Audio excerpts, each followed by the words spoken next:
শিবিরের যে প্যানেল, সেই প্যানেল আপনি দেখবেন মহিউদ্দিন যে গোল্ড মেডেলিস্ট, এবং তাদের যে ভিপি প্রার্থী সাদিক কায়াম, সে ডিপার্টমেন্টে প্রথমে ফার্স্ট ছিল, পরে ওভারঅল রেজাল্টে তিনি থার্ড হয়েছেন। এবং ফরহাদ হোসেন এবং ভিপি কায়াম দুজনেই কিন্তু নিয়মিত ছাত্র এবং তারা এমফিলের স্টুডেন্ট, অর্থাৎ তারা নেক্সট পিএইচডি করতে যাচ্ছেন।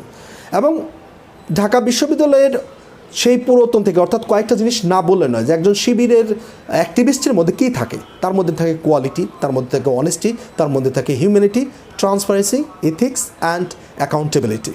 অর্থাৎ শিবিরের একটা নেতা তার কার্যক্রম শেষে তাকে যেই জবাবদিহি করতে হয় এবং সে নিজে থেকে উদ্বুদ্ধ হয়ে করে, সেখানে এক পয়সার কোনো দুর্নীতির সুযোগ নেই। সে নিজে যেমন করে না, এবং তার উপরে এবং নিচে যারা থাকে, এটা যদি কারো মধ্যে দেখাও দেয়, সেটি সহ্য করার মতো কোনো সিস্টেমই তাদের ডেভেলপ নাই।